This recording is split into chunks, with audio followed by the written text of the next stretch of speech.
કે રિયલમાં જે દેખાશે એ થશે નહીં બેટા, બરાબર? કે રિયલમાં જુદું હોય એટલે પ્રક્રિયા ઉચ્ચ સ્તર ક્રમની હશે, પણ રિયલમાં એને આપણે કાઉન્ટ ડાઉન નહીં કરીએ બેટા, બરાબર? તો જો બેટા કે આપણું એક એક્ઝામ્પલ છે, હું લઈ સમજાવું છું. મારો પ્રશ્ન છે બેટા, પ્રથમ આભાસી ક્રમની પ્રક્રિયા સમજાવો. આઈએમપી છે બેટા. આપણે જો ફરીથી કહો, આ ચેપ્ટરમાંથી આઈએમપી પ્રશ્નમાં પહેલો પ્રશ્ન હતો બેટા શૂન્ય ક્રમની પ્રક્રિયા, બીજો આઈએમપી પ્રશ્ન હતો બેટા પ્રથમ ક્રમની પ્રક્રિયા, અને ત્રીજો આઈએમપી પ્રશ્ન હાલ આપણે ચર્ચા કરીએ છીએ કયો બેટા? પ્રથમ આભાસી ક્રમની પ્રક્રિયા. ચોથો પ્રશ્ન નાનો હતો, એ આપણે ચર્ચા કરી ગયા, પ્રક્રિયા ક્રમ અને આણ્વિકતા વચ્ચેનો તફાવત આપો, આ બધા ચર્ચા કરી ગયા, બરાબર? જો અહીંયા પ્રથમ આભાસી ક્રમની પ્રક્રિયા મારે સમજવી છે, તો અહીંયા હું એક્ઝામ્પલ તરીકે લઈ લો બેટા, ઇથાઇલ એસિટેટનું જળ વિભાજન લઈ લો. કઈ લઈ લો બેટા? ઇથાઇલ એસિટેટનું જળ વિભાજન. ચલો બધાને આવડે બેટા? કોણ મને કહેશે ઇથાઇલ એસિટેટનું અણુસૂત્ર શું થાય? ઇથાઇલ એસિટેટનું જળ વિભાજન. જો નામ છે ઇથાઇલ, ઇથાઇલ એટલે આપણને ખબર C2H5, એસિટેટ એટલે COO, પાછો શું થઈ જશે બેટા? CH3, બરાબર? શું થશે બેટા? જો આટલો ભાગ એસિટેટ કહેવાય, COO CH3, અને આને ઇથાઇલ કહેવાય. જળ વિભાજન એટલે પાણીનો અણુ આપણે એડ કરવો છે. તો ચલો આનું જળ વિભાજન થઈને મને શું મળે? આનું આયનીકરણ કરો, કયો ભાગ મળશે, શું મળશે, કોણ કહેશે? ખબર છે ને? આનું આયનીકરણ થઈને મને બે મળે. કયા મળે? જો યાદ હોવું જોઈએ, H+ અને OH-. આ OH- કોણ લઈ જશે? તો આ લઈ જાય C2H5, અને H કોણ લઈ જશે? આ લઈ જશે. તો મને આવું મળશે બેટા, CH3COO એસિટિક એસિડ મળશે, અને બીજો મળશે બેટા ઇથેનોલ મળશે. શું મળશે બેટા? ઇથેનોલ. અને ઇથેનોલ ભાવે ને? હા, ઓમ નથી ને, ઓમ કહો તમારે ઇથેનોલ ભાવે, પ્રથમનો ભાઈબંધ. અને પ્રથમ ઓમને ભાવે ને ઇથેનોલ કે ના ભાવે? પ્રથમ કદાચ અવાજ સંભળાતો નહીં,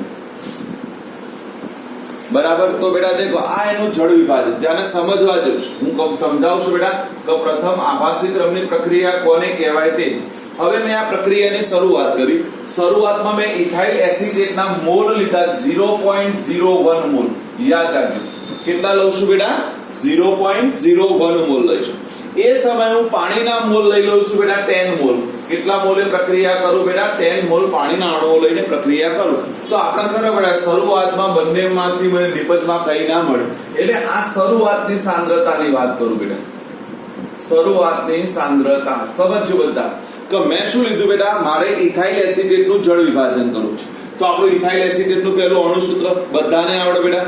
C2H5COO CH3 વત્તા પાણી, જળ વિભાજન. તો આપણને નિપજ ક્યાં મળશે? તો નિપજમાં બેટા અહીંયાથી તૂટે જો બધું આવશે બેટા તમારું ઓર્ગેનિકની વસ્તુ આવી કે બેટા આનું અહીંયાથી બેટા વિભાજન થાય, એટલે પહેલું વિભાજન થાય C2H5 અને બીજું વિભાજન થાય CH3COO માઈનસમાં થાય.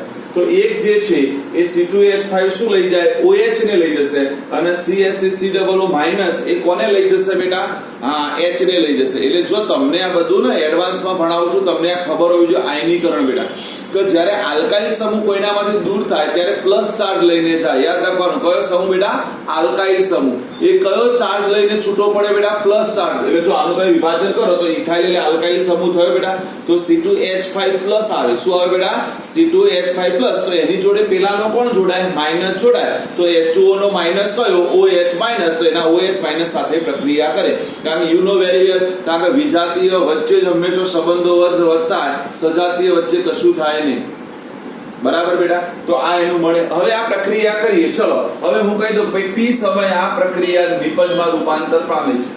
હવે નિપજમાં યુ નો વેરી વેલ તમને બધાને ખબર છે બેટા, કોઈ પણ નિપજ ગણવી હોય તો આપણે પહેલા ચેપ્ટરમાં ધોરણ 11 માં ભણીને આવ્યા હતા કે તમારી ટોટલ કેલ્ક્યુલેશન કોની સાપેક્ષમાં હોય બેટા? કે જેની સંખ્યા ઓછી હોય, જેની મોલ સંખ્યા ઓછી હોય, જેને આપણે સીમિત પ્રક્રિયક કહેતા હતા, બરાબર? કદાચ એલન વાળાને એના માટે શબ્દ વાપરે તો લિમિટેશન રિએજન્ટ કહેતા. શું કહેતા હતા બેટા એલનમાં? એને LR લિમિટેશન રિએજન્ટ, બરાબર? તો બેટા એ LR ની સાપેક્ષમાં બધી કેલ્ક્યુલેશન થશે. તો અહીંયા દેખો બેટા, મારો LR કોણ? सीमित प्रक्रियक कौन? तो देखो कोनी सांद्रता ओછી છે બેટા? તો ઇથાઇલ એસિટેટની ઓછી છે, તો એની સાપેક્ષમાં તમે પ્રોડક્ટ ગણો તો માની લો કે આપણને આ 0.01 મોલર શું મળે છે બેટા? એસિટિક એસિડ મળે છે અને 0.01 મોલર આપણને ઇથેનોલ મળે છે। તો આપણે શું કરીશું? આ તો પૂરેપૂરો વપરાઈ ગયો, તો હવે આ મારી પાસે કેટલો વધશે? બોલો 0 મોલ વધશે બેટા। પણ આમાંથી હું 10 માંથી 0.01 મોલ લઈ લો તો મારી પાસે 9.99 મોલ પાણી વધશે। કેટલું વધશે બેટા? 9.99 મોલ પાણી વધશે, કારણ આમાંથી મેં 0.01 શું કર્યા? ઉડાડી દીધા। હવે વિચાર કરો, બધા મને જવાબ આપો, હું 9.99 લખું કે 10 લખું, કોઈ ફરક પડે બેટા? कोई फर्क ना पड़े। तो હવે देखो कायदेसर आ प्रक्रियाની શરૂઆત કરી એ દરમિયાન પહેલી પ્રક્રિયા કયા ક્રમની હતી? તો દ્વિતીય ક્રમની પ્રક્રિયા હતી। જો બે પ્રક્રિયકોની સાંદ્રતા ઉપર આધાર રાખેલું, પણ t સમયના ઉપર દેખી તો આની સાંદ્રતા પાણીની સાંદ્રતામાં કોઈ ફેર પડતો નથી, એટલે આ પ્રક્રિયા કોના ઉપર ફક્ત આધાર રાખે બેટા? ઇથાઇલ એસિટેટની સાંદ્રતા ઉપર આધાર રાખે। કોના ઉપર બેટા? Ethyl acetate. એટલે આ થઈ ગઈ પ્રથમ ક્રમની, કે પાણીની સાંદ્રતા ઉપર તો આધાર રાખતી જ નથી। તો આવી પ્રક્રિયાને પ્રથમ આભાસી ક્રમની પ્રક્રિયા કહેવાય, કે રિયલમાં તો દ્વિતીય ક્રમની જ છે બેટા, કારણ બે પ્રક્રિયકો ભાગ ભજવે છે, એટલે રિયાલિટીમાં કયા ક્રમની છે બેટા? દ્વિતીય ક્રમની। પણ એકની સાંદ્રતા એટલી બધી વધારે છે કે એના t સમયે એની સાંદ્રતામાં કોઈ પણ પ્રકારનો ફેરફાર થતો નથી, માટે એની સાંદ્રતા હવે ભાગ નહીં ભજવે। તો ફક્ત કોના ઉપર આધાર રાખ્યો બેટા? ઇથાઇલ એસિટેટની સાંદ્રતા ઉપર। તો આવી પ્રક્રિયાને બેટા પ્રથમ આભાસી ક્રમની પ્રક્રિયા કહે છે। કઈ કહે છે બેટા? પ્રથમ આભાસી ક્રમની પ્રક્રિયા। બોલો ખબર પડી? તો આપણે શું યાદ રાખવાનું માં દીકરાઓ? બોલો આપણે શું યાદ રાખીશું? કોઈ મને કહેશે બેટા કે એવી પ્રક્રિયાઓ લેવાની કે એક કરતા વધારે પ્રક્રિયકો ભાગ ભજવતા હોય। સમજજો બેટા, એક કરતા વધારે પ્રક્રિયકો ભાગ ભજવતા હોય, એમાં એક પ્રક્રિયકની સાંદ્રતા હાઈએસ્ટ હોય અને એક પ્રક્રિયકની સાંદ્રતા લોએસ્ટ હોય। જો અહીંયા देखो ઇથાઇલ એસિટેટ અને પાણી, ઇથાઇલ એસિટેટની સાંદ્રતા તમે કેટલી લીધી બેટા? 0.01 મોલર, જ્યારે પાણીની સાંદ્રતા કેટલી લીધી? 10 મોલર। देखो બંનેની સાંદ્રતામાં લોટ ઓફ મેજર ડિફરન્સ છે બેટા। હા, જો આ પ્રક્રિયા કોને લાગુ ના પડે? કે જેની સાંદ્રતા વચ્ચે મોટો તફાવત ના હોય એને લાગુ ના પડે બેટા। હવે વિચાર કરો કે મેં અહીંયા એવું લઈ લીધું હોય, સમજો અહીંયા મેં સાંદ્રતા 0.1 મોલર લઈ લીધી હોય, હા, તો બંને ઉપર આધાર રાખે બેટા, કારણ 0.1 મોલર એટલે 0.1 મોલર માંથી 0.0 વાત કરે તો 0.99 કહેવાય, તો એ પણ ગણતરીમાં લેવી પડે પછી, બરાબર? આટલી મેજર હોય તો ગણતરીમાં લેવાની જરૂર નથી। બોલો આવડે બેટા? મૂકો ને આ પ્રશ્ન લખવો હોય તો એટલો સરળ છે બેટા। તો આપણે શું લખીશું બેટા? બોલો, જો લખવાની પદ્ધતિ હોય તો પહેલા એવું લખવાનું કે કેટલીક રાસાયણિક પ્રક્રિયાઓ ઉચ્ચતર ક્રમની હોવા છતાં પણ રાસાયણિક રીતે પ્રથમ ક્રમની રીતે વર્તે છે, આવી પ્રક્રિયાને પ્રથમ આભાસી ક્રમની પ્રક્રિયા કહે છે। પહેલું સેન્ટેન્સ શું આવશે બેટા? કેટલીક રાસાયણિક પ્રક્રિયાઓ ઉચ્ચતર ક્રમની હોવા છતાં, ઉચ્ચતર ક્રમની એનો મતલબ કે એક કરતા વધારે એનો ક્રમ હશે રિયાલિટીમાં, પણ વાસ્તવમાં રાસાયણિક પ્રક્રિયા કઈ રીતે વર્તે બેટા? પ્રથમ ક્રમની રીતે વર્તે, તો આવી પ્રક્રિયાને પ્રથમ આભાસી ક્રમની પ્રક્રિયા કહે છે। ચલો બોલવાનું છે બધાએ, શું હશે? જે રાસાયણિક પ્રક્રિયા ઉચ્ચતર ક્રમની હોવા છતાં, શું હશે? જે રાસાયણિક પ્રક્રિયા ઉચ્ચતર ક્રમની હોવા છતાં રાસાયણિક રીતે પ્રથમ ક્રમની પ્રક્રિયા તરીકે વર્તે છે તેવી પ્રક્રિયાને પ્રથમ આભાસી ક્રમની પ્રક્રિયા કહે છે। Please note down this sentence, બધા નોટ ડાઉન કરો ફટાફટ। જે રાસાયણિક પ્રક્રિયા ઉચ્ચતર ક્રમની હોવા છતાં, જે રાસાયણિક પ્રક્રિયા ઉચ્ચતર ક્રમની હોવા છતાં પ્રથમ ક્રમની પ્રક્રિયા તરીકે વર્તે છે, ઉચ્ચતર ક્રમની હોવા છતાં પ્રથમ ક્રમની પ્રક્રિયા તરીકે વર્તે છે તેવી પ્રક્રિયાને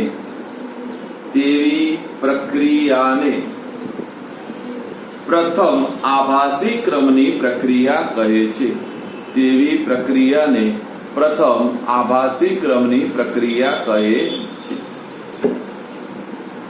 ડરમાં દીકરાઓ બોલો, પહેલી વ્યાખ્યા આવડી ગઈ? 100% બધાને બેટા આવડી ગઈ। પછી અમે એક્ઝામ્પલ તરીકે શું લખવાનું? એ બધાને આવડી ગયું। ઇથાઇલ એસિટેટના જળ વિભાજનનું એક્ઝામ્પલ લખવાનું।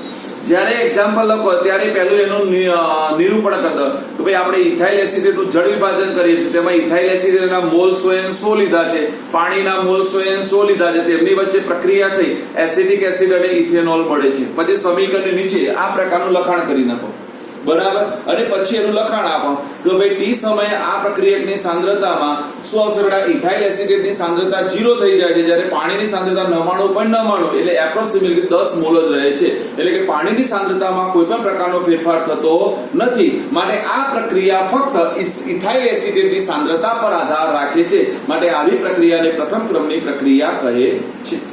રિયલમાં કયા ક્રમની હતી બેટા? દ્વિતીય ક્રમની. પણ બનશે કયા ક્રમની બેટા? પ્રથમ ક્રમની. બોલો આવડી જાય કે ના આવડી જાય? બહુ ઈઝી છે બેટા. હું હજુ કહું છું બેટા, આ બધા પ્રશ્નો કેવા છે ખબર? થિયરિકલ પ્રશ્નો અમુક કેવા હોય ખબર? એને સમજી લઈએ ને તો તમે તમારી રીતે વ્યવસ્થિત લખી શકો બેટા. આ એવા પ્રશ્નો છે. આમાં કઈ વાંચવાનું ના હોય, કઈક એના વર્ડિંગ એટલા હાર્ડ ના હોય કે જેથી આપણને હાર્ડ પડે બેટા. કેટલાકના વર્ડ જેટલા જોરદાર હોય ને કે આપણને હૈયે વાગે તૈયાર કરતા કરતા. આમાં એવું ના હોય બેટા. બોલો આવડી ગયો બેટા? બધાને પ્રશ્નો આવડી ગયો? જો હવે હું એમસીક્યુ ની ચર્ચા કરું છું, બધા તૈયાર થઈ જાઓ બેટા.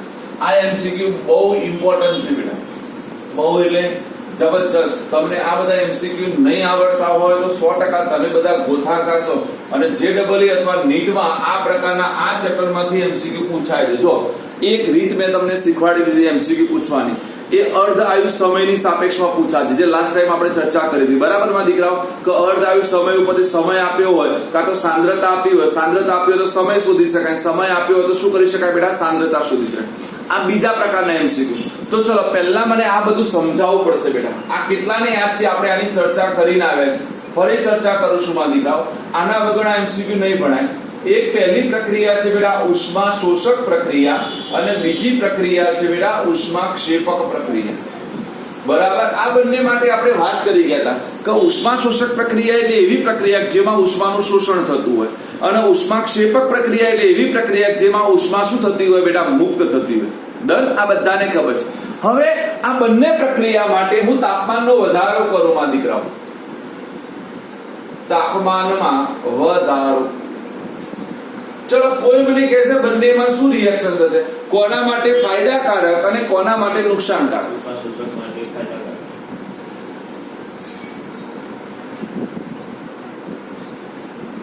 હા, એટલે એનો મતલબ વ્યવસ્થિત તૈયાર કર્યું છે. જો એકી અવાજ બધાનો જવાબ આવ્યો. આવો જવાબ આવે ને એટલે મને આનંદ થાય.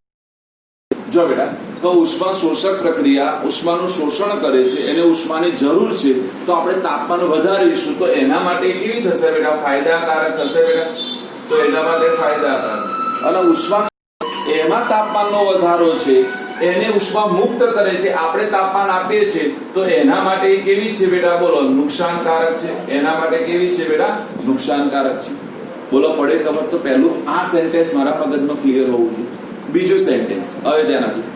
એવું કહેવામાં આવે છે કે કોઈ પણ રાસાયણિક પ્રક્રિયામાં, યાદ રાખજો બેટા, કોઈ પણ રાસાયણિક પ્રક્રિયામાં મેક્સિમમ કિસ્સામાં તાપમાનનો વધારો એ ફાયદાકારક છે. હા, પણ કઈ પ્રક્રિયા માટે આ નહીં ચાલે બેટા? કે જે રાસાયણિક પ્રક્રિયા ઉષ્માક્ષેપક હશે એમાં નહીં ચાલે બેટા. તો એનો મતલબ આ સેન્ટેન્સ કોની સાપેક્ષમાં લખેલું હશે બેટા? બોલો. ઉષ્મા શોષક પ્રક્રિયા માટે. કઈ પ્રક્રિયા માટે બેટા? ઉષ્મા. ફરીથી કહું છું બેટા કે તમને જ્યારે પણ કોઈ પણ એમસીક્યુ પૂછાય છે, હું હંમેશા વસ્તુ કહી દઈશ કે જે એમસીક્યુ તમને સરળ લાગતો હોય, સરળ તો તરત જવાબ મળી જતો હોય, એમાં સૌથી વધારે વિચારવાનું. એમાં સૌથી વધારે વિચારવાનું. કઈ વખત આપણને ફસાવા માટે એટલું સરળ લેંગ્વેજમાં એને વાક્ય રચના આપે, આપણને એવું લાગે આનો જવાબ તો ચપટીમાં હું આપી દઉં, પણ એમાં એનું ગૂઢ રહસ્ય રહેલું હોય. તો એવા એમસીક્યુમાં ખરેખર વધારે વિચારવાનું. હા, એટલા માટે કેડી પાઠકને યાદ કરવાનું. યાદ છે ને? જો હોતા હો દિખતા નહીં, દિખતા હો હોતા નહીં. આ દુનિયામાં આવું જ છે બેટા. જેને આપણે સરળ માનીએ સૌથી અઘરો હોય, અને જેને આપણે અઘરો માને છે ને દુનિયામાં સૌથી સરળ વ્યક્તિત્વ ધરાવતો હોય બેટા. બરાબર. તો અહીંયા પણ દેખો બેટા, રાસાયણિક પ્રક્રિયામાં તાપમાનનો વધારો હંમેશા માટે ફાયદાકારક, પણ કેવી પ્રક્રિયાઓ માટે? તો હંમેશા ઉષ્મા શોષક પ્રક્રિયા માટે. અને મેક્સિમમ રિએક્શનમાં બેટા આ સાચું છે. કેમ? જો તમને સમજાવો. આપણે એવું ભણીને આવે બેટા. આ બધું આગળનું પણ યાદ અપાવું છું, જે આ બધું અહીંયા નોટ ડાઉન નહીં કરેલું હોય, કારણ આ બધું અહીંયા નોટ ડાઉન ના કરેલું હોય બેટા. એટલે તમારે જ્યાં યોગ્ય લાગે ત્યાં પોતાના ચોપડામાં બધું લખતા જવાનું માં દીકરાઓ.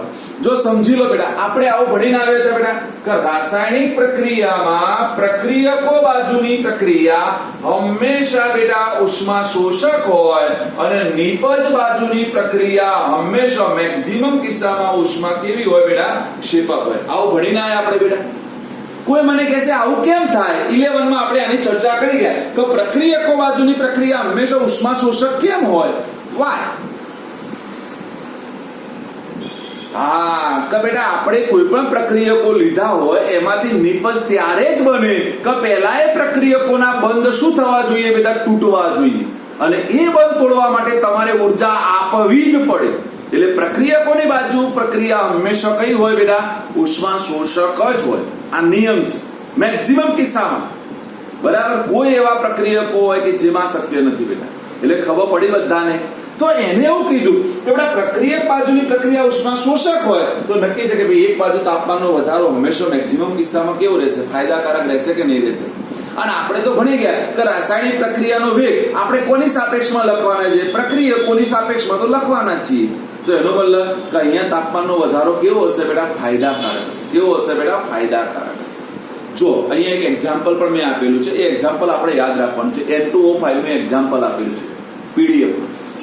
જો કે N2O5 નું આપણે એક્ઝામ્પલ લઈએ બેટા, એને જુદા જુદા તાપમાન માટે વાત કરીએ તો પહેલું મેં લખ્યું છે 50°C તાપમાને વાત કરી છે. દેખાય છે બેટા કે આ પ્રક્રિયા જો 50°C તાપમાને કરવામાં આવે, હું એક્ઝામ્પલ લખતો પણ જઉં અને સમજાવતો જઉં બેટા. ખબર પડી ગઈ બધાને?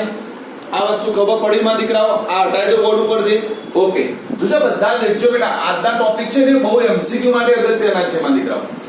તો દેખો બેટા, આપણે N25 નું એક્ઝામ્પલ હું લઉં છું. N2O5 બરાબર. આ પ્રક્રિયા હું પહેલી 50°C તાપમાને કરું, પછી આ પ્રક્રિયા મેં આપેલું છે બેટા 25°C તાપમાને કરું, અને આ પ્રક્રિયા હું 10°C તાપમાને કરું. ત્રણ તાપમાન મેં લીધા છે. N2O5 માટે 50°C, 25°C અને 10°C તાપમાને પ્રક્રિયા કરું. તો આપણે PDF માં લખેલું છે કે જો આ પ્રક્રિયા 50°C તાપમાને કરવામાં આવે તો એના માટે એને ફક્ત 12 મિનિટ જેટલો સમય લાગે છે. કેટલો બેટા? 12 મિનિટ જેટલો. આ પ્રક્રિયા 25°C તાપમાને કરવામાં આવે તો એને બેટા 5 કલાક જેટલો સમય લાગે છે. અને 10°C તાપમાને કરવામાં આવે તો આ પ્રક્રિયાને 10 દિવસ જેટલો સમય લાગે છે. કેટલો લાગે છે બેટા? 10 દિવસ છે. તો અહીંયા તમે સમજી શકો છો આનો મતલબ શું થાય છે? દેખો બેટા, કે તાપમાનનો વધારો થયો, આપણે આ બાજથી આ બાજ જવાનું, કે 10 થી આપણે 25 લઈ ગયા, 25 થી 50 લઈ ગયા, તો દેખો એ પ્રક્રિયા એટલી ઝડપથી થવા લાગી કે એનો પ્રક્રિયા વેગ વધી ગયો કે બેટા 10°C થવા માટે આ પ્રક્રિયા પૂર્ણ થવા માટે 10 દિવસ લાગે. કેટલા દિવસ લાગે? 10 દિવસ. એ જ પ્રક્રિયા જો 25°C તાપમાને કરો તો 5 કલાકમાં પૂરી થઈ જાય, અને એ જ પ્રક્રિયા જો 50°C તાપમાને કરો તો ફક્ત 12 મિનિટમાં પૂરી થઈ જાય. તો એના બધા તાપમાનનો જેમ જેમ વધારો કરીએ છીએ એમ એનો પ્રક્રિયા વેગ શું થાય છે બેટા? વધે છે. શું થાય છે બેટા? વધે છે. તો આપણે આવું લખી શકીએ મારા દીકરાઓ કે બેટા તાપમાન, આ બધું એક્સ્ટ્રા, તાપમાન અને પ્રક્રિયા વેગ એકબીજાના સમપ્રમાણમાં હોય છે. શું હશે બેટા? તાપમાન અને પ્રક્રિયા વેગ એકબીજાના કયા પ્રમાણમાં? સમપ્રમાણ. તાપમાન વધે, પ્રક્રિયા વેગ વધે. તાપમાન ઘટે, પ્રક્રિયા વેગ ઘટે બેટા. ડન? બોલો ખરી? હું હજુ કહું છું બેટા કે આ બધા MCQ અહીંયાથી બને છે, અને આવા બનશે ને ત્યારે વાત કઈ વખત આવા MCQ પૂછાશે બેટા. આ કેલ્ક્યુલેટ ના હોય, આ તમારી ચોપડીની ટેક્સ્ટ બુક નો ઉપયોગ કરીને પણ MCQ પૂછેલા હોય, અને આવા પૂછે છે ને ત્યારે આપણી બધાની વાત લાગી જાય છે બેટા. કારણ આપણે દાખલો ન્યુમેરિકલ ગણવાનો હોય ને તો આપણે સ્ટેપમાં જવાબ મૂકીને લાવી દઈએ બેટા. સ્ટેપમાં એની મેથડમાં જે મૂકવાનું આન્સર લાવી દઈએ, પણ આને કોઈ સ્ટેપ ના હોય બેટા. આ તમારે યાદ જ રાખવા પડે. એટલે આરે MCQ યાદ રાખીશું આપણે બધા. રહેશે યાદ બેટા કે N2O5 ની પ્રક્રિયાનું વિઘટન કરીએ N2O5 નું, તો આ પ્રક્રિયા 10°C કેટલા સમયમાં પૂરી થાય, 25°C કેટલા સમયમાં પૂરી થાય, અને 50°C માં કેટલા સમય પૂરી થાય. બોલો આવડી જાય બધાને બેટા? આ યાદ રાખીશું. બીજો એક MCQ મેં આપેલો છે, એ તમારો પ્રેક્ટિકલ નો ઉપયોગ કરીને આપ્યો છે. તમે બધા જ્યારે વોલ્યુમેટ્રિક ટાઇટ્રેશન અહીંયા કરશો સ્કૂલમાં ત્યારે આ પ્રેક્ટિકલ તમને ખબર પડશે.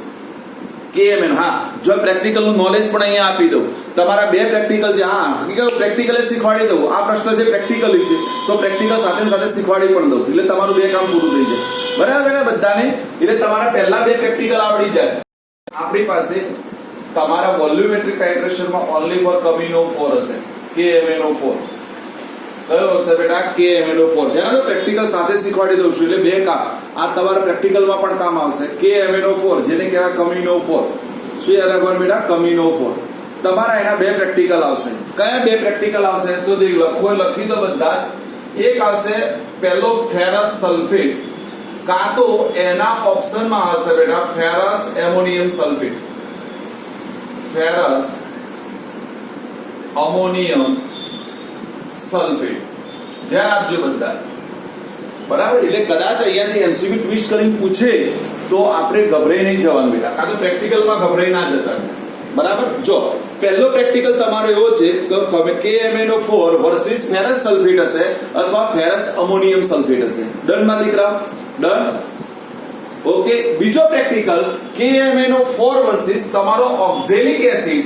યાદ રાખો બેટા, ઓક્ઝેલિક એસિડ. બરાબર? યાદ રાખવાનું. કયો બેટા? KMnO4 વર્સિસ ઓક્ઝેલિક એસિડ અથવા હશે પોટેશિયમ ઓક્ઝેલેટ હશે બેટા.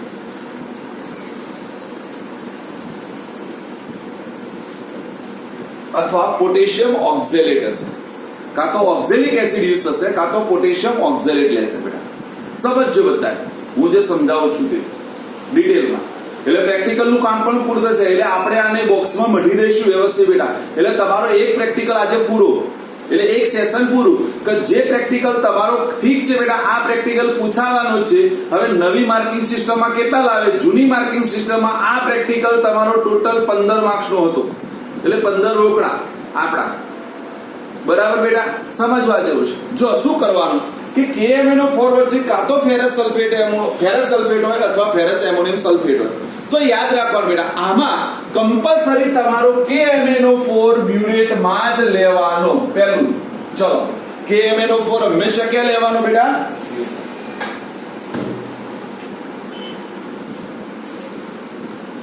બ્યુરેટમાં. ક્યાં લેવાનો બેટા? બ્યુરેટમાં. બરાબર? ધ્યાન આપીશું બેટા. અહીંયા તમારે કમ્પલસરી છે કાં તો ફેરસ સલ્ફેટ હશે, ફેરસ એમોનિયમ સલ્ફેટ હશે, ઓક્ઝેલિક એસિડ હશે, પોટેશિયમ ઓક્ઝેલેટ. એની તમને મોલારિટી આપેલી હશે. એની મોલારિટી આપેલી હશે. તમારે KMnO4 ની મોલારિટી ફાઇન્ડ કરવાની છે. કોની બેટા? KMnO4 ની મોલારિટી ફાઇન્ડ કરવાની છે. ફરી કહી દઉં. ડન? ઓકે. જો બંને પ્રેક્ટિકલમાં હવે શું કરવાનું છે? તો બ્યુરેટનું કામ પતી ગયું મારું. કે બ્યુરેટમાં આપણે શું ભરવાના છે? KMnO4. શું ભરવાના બેટા? KMnO4. હવે આપણે ફ્લાસ્કમાં શું કરવાનું છે? બંને પ્રેક્ટિકલમાં કોમન છે. ફ્લાસ્કમાં શું કરવાના છે તે તો યાદ રાખવાનું. તમારે ફ્લાસ્કમાં પહેલું યાદ છે બેટા 10 ml એટલે પીપેટ થી 10 ml કોઈ પણ સોલ્યુશન એટલે X સોલ્યુશન લખી દઉં છું. XSOL 10 ml XSOL. બરાબર? X નો મતલબ થાય આ ચારમાંથી જે આપે તે પીપેટ થી આઉટ કરવાનું. અને એને સામા લેવાનું? કોનિકલ ફ્લાસ્કમાં લેવાનું. શું લેવાનું બેટા? કોનિકલ ફ્લાસ્કમાં. એમાં તમારે પ્લસ 1 TT એટલે ટેસ્ટ ટ્યુબ શું એડ કરવાનો? તો H2SO4 એડ કરવાનો. 1 TT 1 ટેસ્ટ ટ્યુબ H2SO4 એટલે આપણા ટેબલ રિએજન્ટ ઉપરથી એમાં 1 ટેસ્ટ ટ્યુબ H2SO4 એડ કરવાનું. ડન? પહેલા ખબર પડી ગઈ. એટલે આ બંને ભેગું ક્યાં થશે? તો હું લખી પણ દઉં માં દીકરાઓ, કોનિકલ ફ્લાસ્કમાં. કોનિકલ ફ્લાસ્કમાં. ડન? એટલે તમારા કોઈ પણ પ્રેક્ટિકલ આવે ટાઇટ્રેશન નો તો યુ નો વેરી વેલ, બધાને ખબર પડી ગઈ પીપેટમાં શું કરવાનું, કોનિકલ ફ્લાસ્કમાં શું આવશે. ખબર પડી ગઈ માં દીકરાઓ? પડી ગઈ બધાને ખબર? શું કરવાના છે? હવે ધ્યાન આપજો. હવે જે મારો છે શરૂ થાય છે અને એ આ ચોપડીનો MCQ છે. હવે કે જો બેટા KMnO4 વર્સિસ ફેરસ સલ્ફેટ અથવા ફેરસ એમોનિયમ સલ્ફેટ નો પ્રેક્ટિકલ કરવામાં આવે તો આ પ્રેક્ટિકલ રૂમ ટેમ્પરેચરે થાય. એટલે આમાં તમારે તાપમાનની જરૂર પડતી નથી. શું નથી પડતી બેટા? તાપમાનની જરૂર પડતી નથી. એટલે તમે સીધું શું કરી નાખવાના? જો ધ્યાન આપો બધા. કાં તો KMnO4 વર્સિસ તમારો ફેરસ સલ્ફેટ અથવા ફેરસ એમોનિયમ સલ્ફેટ આવ્યો તો બ્યુરેટમાં તમે KMnO4 ભરી નાખ્યો. પીપેટથી 10 ml કોનિકલ ફ્લાસ્કમાં લઈ લીધો, 1 ટેસ્ટ ટ્યુબ H2SO4 એડ કરી નાખ્યો અને સીધું ટાઇટ્રેશન કરવાનું. જો બેટા KMnO4 MCQ લખી દો. Most important, KMnO4 is a self indicator. એટલે KMnO4 સ્વયં સૂચક છે. KMnO4 સ્વયં સૂચક છે. ઇંગ્લિશમાં બોલાય સેલ્ફ ઇન્ડિકેટર. મને આટલું ઇંગ્લિશ આવડે છે, વધારે નહીં આવડતું. KMnO4 is a self indicator.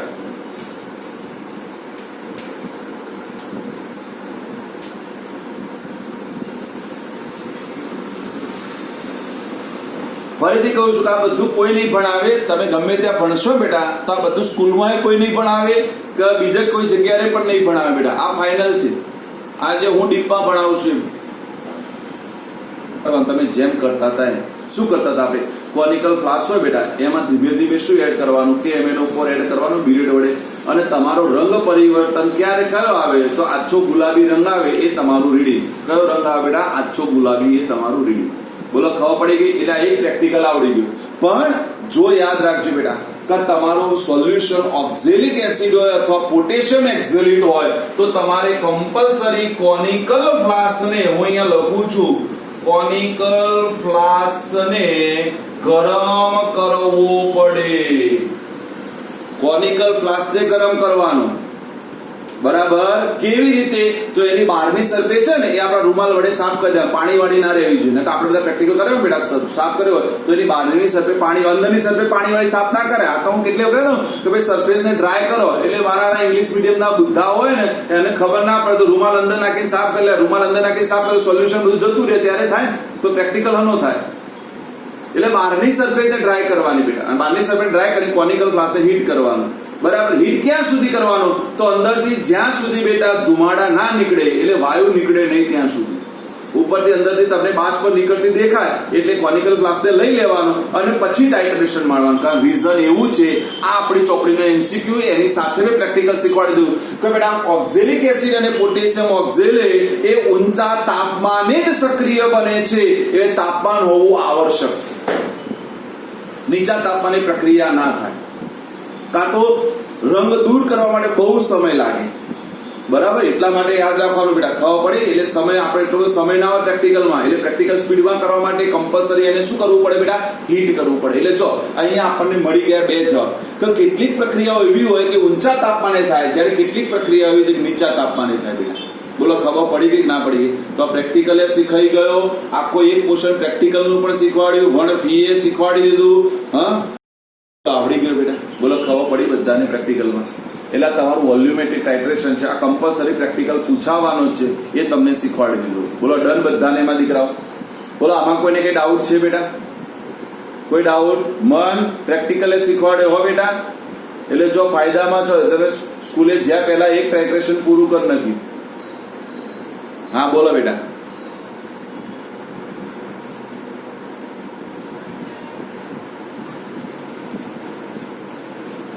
ના, એમાં કલર ચેન્જ ના થાય બેટા. મેં તમને કીધું ગરમ થયો ક્યારે ખબર પડે? તો ઉપરથી ધુમાડા નીકળે એટલે સમજી લેવાનું ગરમ થઈ ગયું બેટા. ઉપર કોનિકલ કરતા ઉપરથી શું નીકળશે બેટા? બાષ્પ નીકળવાની શરૂઆત થશે. ત્યાં સુધી હીટ કરવાનું બેટા. જેટલું હીટિંગ વધારે હશે એટલો પ્રેક્ટિકલ સ્પીડમાં પૂરું થશે. જો હીટિંગ પ્રોપર નહીં કર્યું તો આ પ્રેક્ટિકલમાં રીડિંગ નહીં આવે તમારે. બરાબર. અહીંયા મેન કારણ બેટા દેખો કે આ પ્રક્રિયા તાપમાન સાથે લેવા દેવા છે. જો તાપમાન એનું મેન્ટેન નથી થતું તો નક્કી છે તમારું પ્રક્રિયા વેગ ધીમો હોય, સ્લો હોય, તો તમારી પ્રક્રિયાને બહુ સમય લાગે બેટા. અને પ્રેક્ટિકલમાં એટલો સમય આપણી પાસે હોતો નથી બેટા. ડન? બોલો, ખબર પડી ગઈ માં દીકરાઓ? લ્યો, પતિ પતિ. હા બેટા, બરાબર. બધું મળે ઘરેથી, પણ ઘરેથી લઈને નહીં જવાનું બેટા. ટામેટામાંથી કાઢી લઈને ના જતી. હે ને? તે બધા નહીં કરવાનું બેટા. એ તો જેટલી લિમિટેશન હોય એટલું દરેક જગ્યાએ લિમિટેશનમાં જ હોય. લિમિટેશન બહાર બધું તૂટી જાય. કોઈ પણ જગ્યાએ લિમિટેશન બહાર જાય એટલે બધું તૂટી જાય બેટા. હા ને?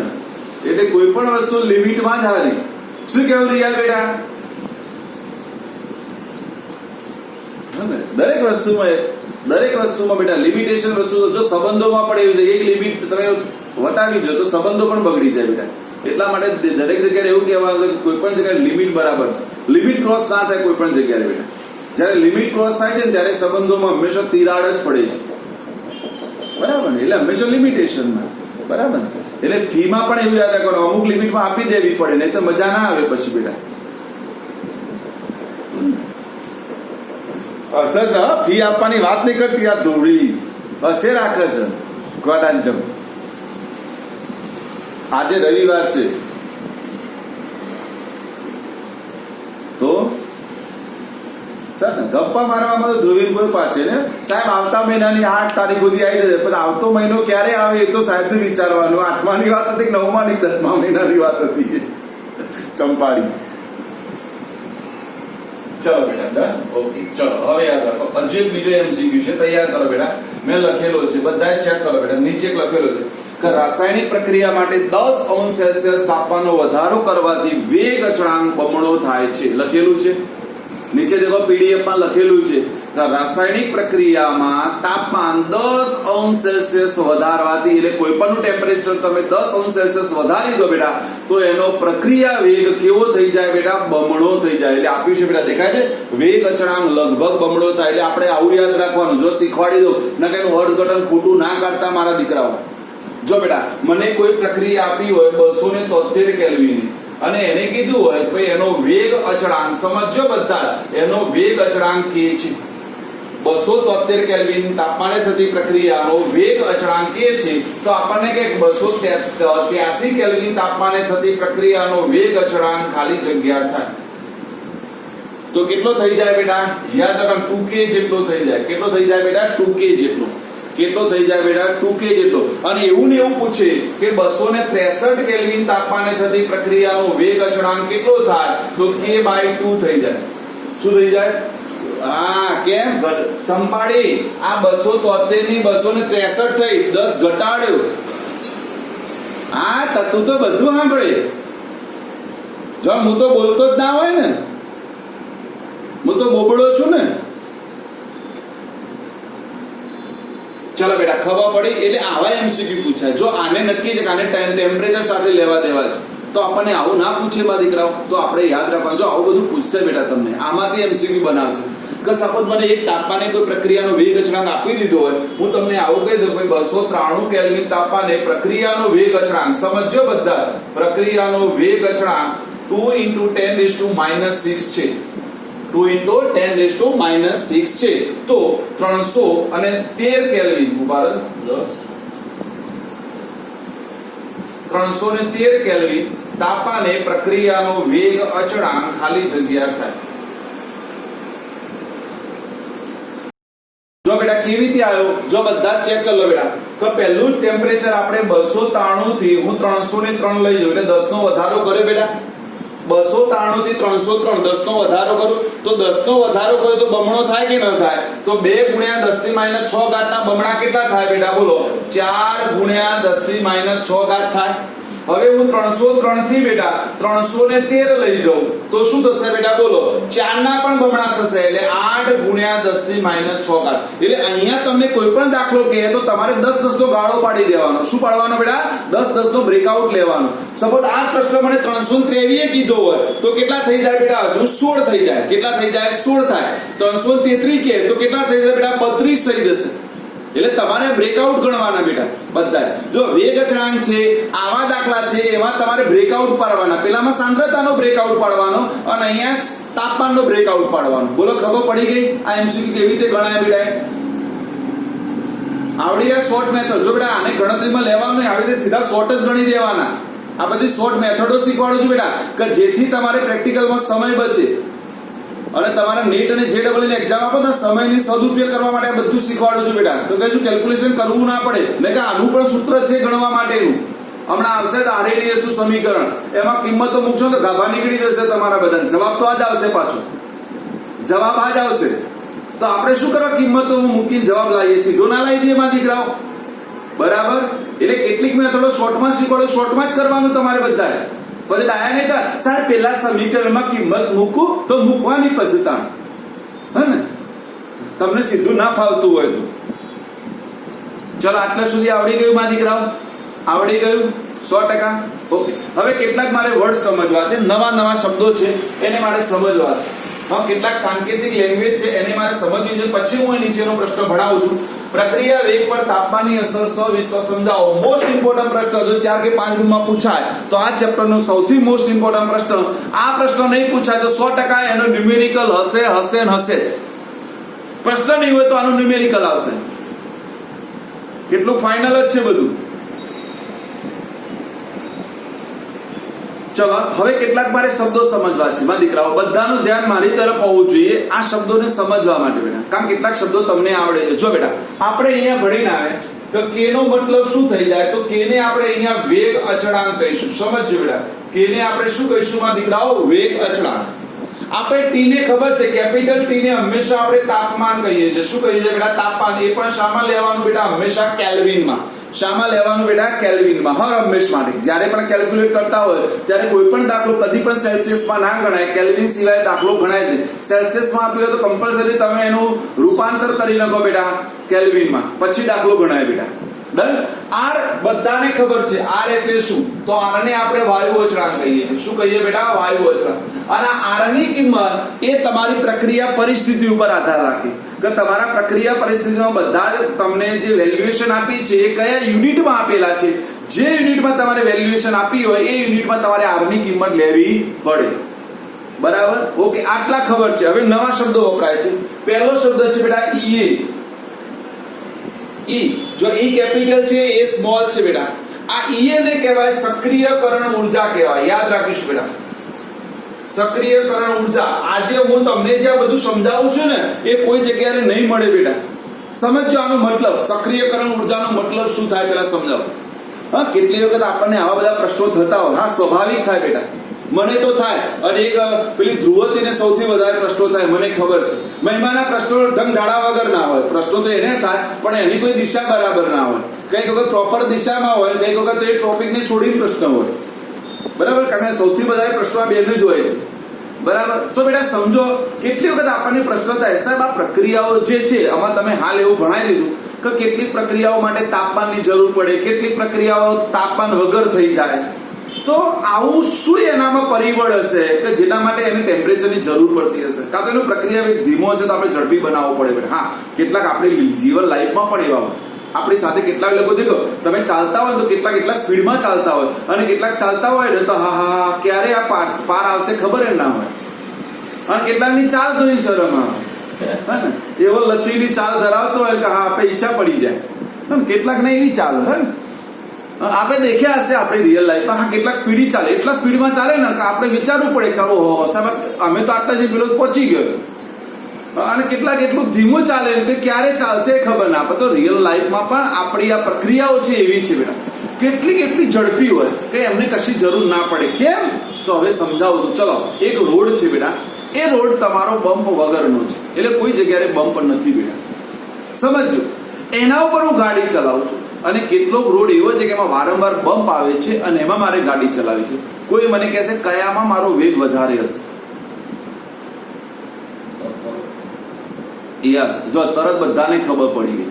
હું હજુ કહું, હું જે એક્ઝામ્પલ આપું છું એટલા જબરજસ્ત એક્ઝામ્પલ આપું છું કે જેથી તમને અહીંયા સીધું ઉતરે બેટા. કે આપણને ખબર જ્યાં બમ્પ વધારે ત્યાં વેગ હંમેશા ઘટે. બમ્પા પણ કેપેસિટી હોય, જેટલો બમ્પ મોટો એટલો વેગ તમારે શું કરવો પડે? ઘટાડો. કેટલી વખત આપણે બમ્પને છે ને ગાડી જવા દે 4 વ્હીલર ઘણીએ પણ નહીં, નાનો હોય એકદમ જતી રહે. પણ મોટો હોય તેવી રીતે જવા દે, તટ લઈને ગાડી નીચેથી ફટ લઈને ખખડે. અને એમાં જેની ગાડી નીચી હોય ને એને તો ખબર પડે નીચેનું પતરું આખું જતું રહે. હા, હકીકત છે. જે લોકો ગાડીમાં બેસે, હા આ મહિમા જેવી પપ્પાની ગાડીમાં કઈ ના થાય. એ ઊંચી ગાડી આવે એમાં કઈ ખબર ના પડે. હા, બાકી પેલી એસેન્ટ ની એવી ચલાવતા ને એને ખબર પડે કે નીચે ફટ લઈને નીચે બહુ મોટો હોય ને તો એ અવાજ આવે, ખર એને એવો અવાજ આવે. તો બેટા અહીંયા સમજવાનું છે, સક્રિયકરણ ઉર્જા એટલે 1 ટાઈમ્સ ઓફ બમ્પ તમારો. સક્રિયકરણ ઉર્જા એટલે 1 ટાઈમ્સ ઓફ તમારો બમ્પ છે બેટા. તો એનો મતલબ જે રાસાયણિક પ્રક્રિયામાં સક્રિયકરણ ઉર્જા વધારે હોય એ પ્રક્રિયા હંમેશા ધીમા દરે થાય. એ પ્રક્રિયા શું થાય બેટા? ધીમા દરે થાય. અને જેની સક્રિયકરણ ઉર્જા ઓછી હોય એ પ્રક્રિયા બેટા તમારી ઝડપી થાય. તો એનો મતલબ સક્રિયકરણ ઉર્જા ઘટાડવા માટે મારે શું કરવું પડે? તો કઈ નહીં, એ પ્રક્રિયાને મારે ઉર્જા બહારથી આપવી પડે, હે ને? કારણ કે એ લિમિટેશનને ક્રોસ કરવા માટે મારે શું કરવું પડે બેટા? ઉર્જા એક્સ્ટ્રા ફોર્સ જોઈએ. તો એ એક્સ્ટ્રા ફોર્સ એને ક્યાંથી મળશે? તો તાપમાનમાંથી મળશે. ક્યાંથી મળશે બેટા? તાપમાન. એટલા માટે આપણે તાપમાન આપવું પડે કેટલીક પ્રક્રિયાઓ માટે. હું હજુ કહું છું બેટા, હું આજે સમજાવું છું ને એટલા માટે સમજાવું છું કે આ પ્રશ્ન સમજવો હોય તો એના માટે પહેલા પૂર્વ ભૂમિકા મારે મગજમાં બાંધવી પડે બેટા. આપણે બધાને આવડે છે, બધા ભણાવે છે, પણ બધા કેવું ચોપડીમાં આપ્યું એટલું ભણાવી દેવાનું. પૂર્વ ભૂમિકા નથી બાંધતા એટલે આપણને એમાં ખબર નથી પડતી બેટા. અને કોઈ પણ પ્રશ્નની પૂર્વ ભૂમિકા મને ખબર હોય તો 100% મને મજા આવે. હા, તમે દેખો કોઈ પણ વસ્તુ જોવા જાઓ, ફિલ્મ હોય કે હા તમે એની પૂર્વ ભૂમિકા બાંધેલી હશે તો મજા આવશે. પછી એમને જોઈને પાછા કોઈ મજા ના આવે. સ્ટડીમાં પણ એવું છે બેટા, પૂર્વ ભૂમિકા બાંધવાની. તો સક્રિયકરણ એટલે ખબર પડી બેટા બધાને. સક્રિયકરણનો મતલબ શું થાય? 1 ટાઈમ્સ ઓફ પંપ. જેની સક્રિયકરણ ઉર્જા વધારે હોય એને મારે પ્રક્રિયા કરાવી હોય તો વધારે તાપમાનની જરૂર પડે. શું કરે બેટા? વધારે તાપમાનની જરૂર પડે. અને એનો મતલબ કે ચલો આપણે ફેરસ સલ્ફેટ અને ઓક્ઝેલિક એસિડ વાળો પ્રયોગ કર્યો તો હું આવો પ્રશ્ન ના બનાવી શકું આમાંથી ઇન્ટેલિજન્ટ પ્રશ્ન. તો KMnO4 વર્સિસ ફેરસ સલ્ફેટ અને KMnO4 વર્સિસ ઓક્ઝેલિક એસિડમાં કોની સક્રિયકરણ ઉર્જા વધારે છે અને કોની સક્રિયકરણ ઉર્જા ઓછી છે? ચલો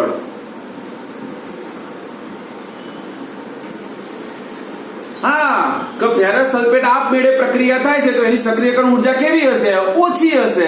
એટલે ઝડપથી પ્રક્રિયા થઈ જશે. અને ઓક્ઝેલિક એસિડ ઝડપથી થતી નથી, એનો મતલબ એની સક્રિયકરણ ઉર્જા કેવી હશે બેટા? વધારે હશે. એટલે આવા પ્રશ્નો પૂછે, કઈ બહારથી લેવાના ના હોય પ્રશ્નો બેટા. પ્રશ્નો અંદરથી જ આવું બનાવીને પૂછે, ટ્વિસ્ટ કરી કે બે પ્રશ્નોને ભેગા કરી નાખે બેટા. બોલો, ખબર પડી? સક્રિયકરણ ઉર્જાનો મતલબ શું થાય બધાને ખબર પડી કે ના પડી માં દીકરાઓ?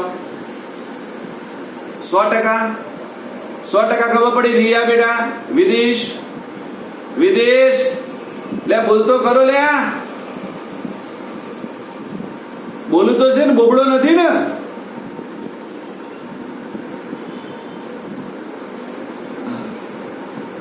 ચલો બેટા, ખબર પડી બેટા? વડાલિયા, ઓ વડાપાવ, ખબર પડી?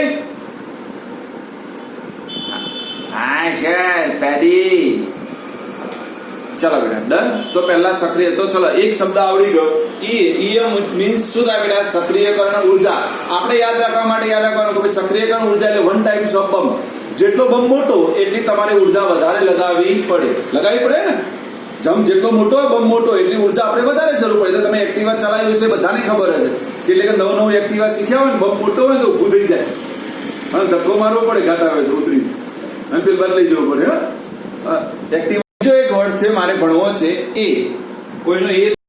આ એને કહેવાય બેટા આર્હેનિયસ અવયવ કહેવાય. યાદ રાખજો, આર્હેનિયસ નામ સાંભળેલું છે બેટા કે નહીં? હા, આર્હેનિયસ નો એસિડ બેઝ સિદ્ધાંત ભણીને આવ્યા બધા. આવે ને? આ એસિડ એવું સંયોજન છે જેના આયનીકરણથી H+ આયન મુક્ત થાય છે અને બેઝ એવું સંયોજન છે જેના આયનીકરણથી OH- આયન મુક્ત થાય છે. બરાબર? મને યાદ છે ત્યાં સુધી. ઉંમર થઈ ને યાદ નહીં રહેતું, તકલીફ આ છે બેટા. એટલે એ એટલે આર્હેનિયસ અવયવ થશે. બીજું એનું નામ આપ્યું છે બેટા આવૃત્તિ અવયવ નામ છે. યાદ રાખીશું બેટા, એને આવૃત્તિ અવયવ કહે. નીચે બેટા આપેલું છે, એ પ્રશ્નમાં તમે દેખશો તો એમાં આપેલું છે. જે પ્રશ્ન છે ને બેટા તાપમાન વાળો, એમાં મેં આપેલું છે પણ અમારે અલગથી સમજવા. અને બીજું એનું નામ યાદ રાખીશું, આર્ય શબ્દ ખાસ પૂર્વ ઘાતાંક અવયવ. એના 3 નામ છે બેટા.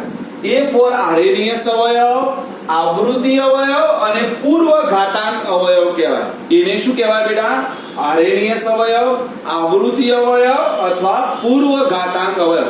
આટલા વર્ડ્સ મને આવડતા હોવા જોઈએ આ નવો પ્રશ્ન સમજવા માટે. જો એમાંથી આ 3 શબ્દો વિશે તમે બધા વાકેફ હતા બેટા. મારે 2 નવા શબ્દો સમજવાના છે. કયા 2 સમજવાના હતા? ઈ અને એ. જો એ એટલે બેટા ખાલી અચળાંક છે. યાદ રાખો, એ ફોર અચળાંક છે.